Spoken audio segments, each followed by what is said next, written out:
وديننا الإسلام أركانه الجليلة دعائم الفضيلة وَلَقَدْ يَسَّرْنَا الْقُرْآنَ لِلذِّكْرِ فَهَلْ مِن مُدَّكِرٍ، اور بے شک ہم نے آسان کیا قرآن نصیحت کو، پھر ہے کوئی نصیحت پکڑنے والا؟ Our guide is the Quran, our religion is Islam. 5 noble pillars upholding what is virtuous. To make the testimony is the base of the faith, and the fast and the prayer, the pilgrimage and charity. تو لقد کفر الذین قالوا ان اللہ ثالث ثلاثہ، تو وہ ان لوگوں نے بھی یقیناً کفر کیا جو یہ کہتے ہیں اللہ جو ہے تینوں میں کا تیسرا ہے، پہلے نمبر پہ بھی نہیں ہے، پہلا بھی نہیں ہے اللہ، دوسرا بھی نہیں ہے، وہ کیا ہے؟ ثالث ہے، وہ ثالث ثلاثہ۔ اب ذرا اور لطیفہ سن لیجیے۔ پہلے عیسائیوں نے یہ کہا کہ ایک باپ ہے، ایک ماں ہے، ایک بیٹا ہے، تین یہ خدا ہے، مریم جو ہے ماں ہے، یہ بھی خدا ہے۔ پھر عیسائیوں میں بڑی بحث چل پڑی، انہوں نے کہا ہم تو عورت کو انسان ہی نہیں مانتے، یہ تو گھٹیا مخلوق ہے، اس کو ہم خدائی میں کیسے شریک کر لیں؟ پھر عیسائیوں نے مریم کو ٹرینیٹی سے نکال دیا، تثلیث کا جو عقیدہ تھا ان کا، تین خداؤں کا جو عقیدہ تھا، اس میں حضرت مریم کو نکال کے اس میں روح القدس یا ہولی گھوسٹ کو اس میں شامل کر دیا انہیں، ہولی گھوسٹ یا ہولی اسپرٹ جو ہے، یہ تین خدا ہیں۔ اب عیسائیوں کا عقیدہ یہ ہے کہ مریم خدا نہیں ہے بلکہ ایک باپ ہے، ایک ہولی اسپرٹ ہے، اور the God the Son, the God, the Holy Ghost and the God the Father، ان تینوں کے مجموعے کا نام اللہ ہے، وہ یہ کہتے ہیں۔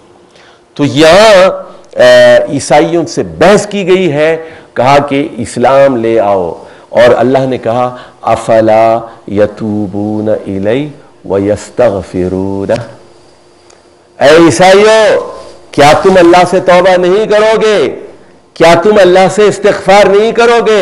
شرک چھوڑ دو، شرک، فانتہو، باز آ جاؤ، فانتہو باز آ جاؤ، شرک چھوڑ دو۔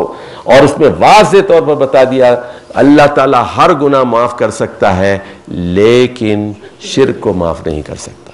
ان اللہ لا یغفر ان یشرک بہ ویغفر ما دون ذلک ومن یشرک باللہ فقد حرم علیہ الجنہ، اللہ نے اس کے لیے جنت حرام کر دی ہے، وماواہ جہنم، اور اس کا ٹھکانہ دوزخ ہے۔ لیکن ہم سن لیجئے، ہم شرماتے ہیں نا، عیسائیوں سے صاف بات نہیں کہہ سکتے، ہم عیسائیوں کی آنکھوں میں آنکھیں ڈال کے بات نہیں کر سکتے، کیوں؟ ہمیں تو ڈالر چاہیے، بھکاری ہیں نا ہم، توحید ہماری بڑی کمزور ہے، ہم پیسے کے لیے ہم تو پیسے کے لیے ہندو کو بھی خدا مان لے سکتے ہیں، بھگوان کو بھی خدا اس کو تسلیم کر لیں گے، ہندو کے خدا کو، امریکہ کو بھی خدا مان لیتے ہیں، توحید ہماری ختم ہو جاتی ہے۔ تو یاد رکھو، ہماری جان چلی جائے توحید کو ہم چھوڑ نہیں سکتے، ہم دنیا میں آئے ہی توحید کے لیے آئے ہیں، ایک خدا کو تسلیم کرنے کے لیے آئے ہیں۔ اب آ جائیے آخری جو آیات ہیں، اس میں 120 آیات تک، اس میں عیسائیوں کو دعوت توحید دی گئی ہے۔ ان سے کہا گیا ہے کہ عیسیٰ علیہ السلام نے یہی کہا تھا کہ اللہ میرا بھی رب ہے، تم لوگوں کا بھی رب ہے۔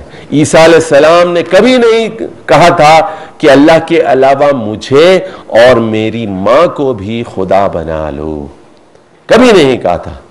اور اللہ تعالیٰ قیامت کے دن عیسیٰ علیہ السلام سے پوچھے گا، اے عیسیٰ کیا تم نے کہا تھا کہ میری ماں کو اور مجھے خدا بنا لو؟ حضرت عیسیٰ کہیں گے، اے اللہ تجھے تو واقف ہے، تو علام الغیوب ہے، غیب کا علم رکھتا ہے، میں نے کیا کہا تھا، اور جو ہے جب تک میں زندہ تھا میں کیا تبلیغ کرتا رہا، اور میری موت کے بعد، میرے اٹھا لیے جانے کے بعد کیا واقعہ پیش آیا، اس سے بھی تو اچھی طرح واقف ہے۔ تو یہ سورۃ المائدہ ہے، پھر اس کا مرکزی مضمون دوبارہ ہم پڑھ لیتے ہیں. آخری رسول محمد مصطفیٰ صلی اللہ علیہ وسلم پر نازل کردہ حتمی شریعت کے احکام پر صدق دل سے عمل درآمد کے لیے امت مسلمہ کا یہودیوں اور عیسائیوں کے طرز عمل سے واقف ہو کر اس سے اجتناب اور احتراز ضروری ہے. اسلام میں سیکولرزم کی کوئی گنجائش نہیں ہے. اچھا جی، اب آ جائیے تھوڑا سیکولرزم کو سمجھ لیجیے.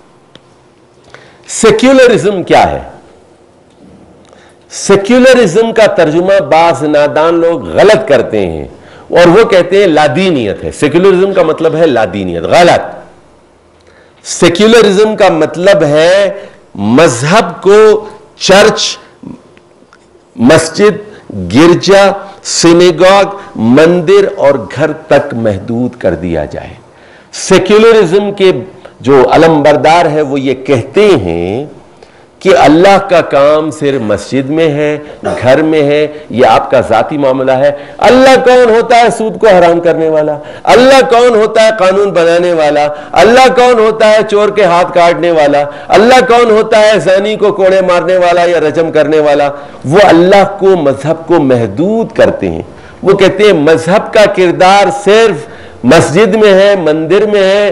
آپ مسجد میں جتنے سجدے کر لیں، جنگلوں میں جا کے سجدہ کریں، لیکن معیشت کو سرمایہ دارانہ نظام کے لیے چھوڑ دیں.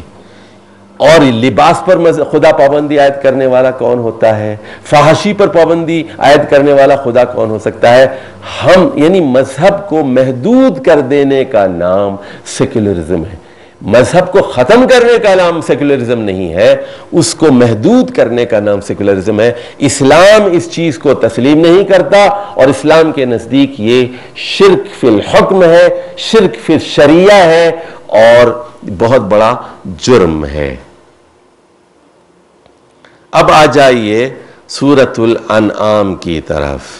سورۃ الانعام کی طرف اب ذرا غور فرمائیے. یہ جو 4 صورتیں تھی کون سی؟ بقرہ، آل عمران، نساء اور مائدہ. یہ 4 مدنی تھی اور میں نے کہا اللہ تعالیٰ نے پہلے 4 صورتوں کو رکھا ہے. کیوں رکھا ہے؟ یہ بتانے کے لیے اصل تمہارا مقابلہ اہل کتاب سے. کیوں رکھا ہے؟ یہ بتانے کے لیے کہ دنیا میں تمہیں جو امت مسلمہ 1 ارب سے زیادہ مسلمان ہیں، انہیں اپنے آپ کو سمجھنا ہے کہ عیسائیوں اور یہودیوں کے مقابلے میں یہ کون ہیں اور عیسائیوں اور یہودیوں کے ساتھ انہیں کیا کام کرنا